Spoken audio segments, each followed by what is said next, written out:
Scrum is an agile project management framework that emphasizes collaboration, transparency, and continuous improvement. It is based on the principles of empiricism, which means that decisions are made based on observation and experimentation rather than assumptions or guesswork. The Scrum framework consists of three main components: Product Backlog, Sprint Backlog, and Increment. Product Backlog.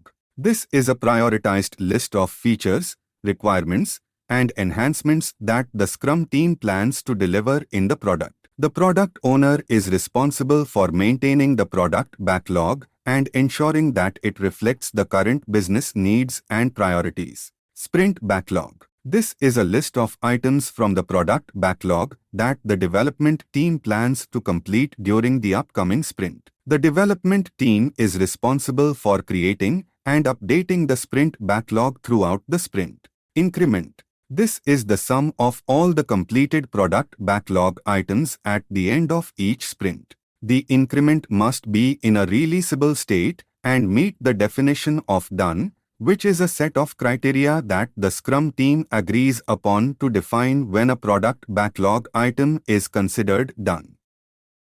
Thank you for watching. Don't forget to like, comment, and subscribe.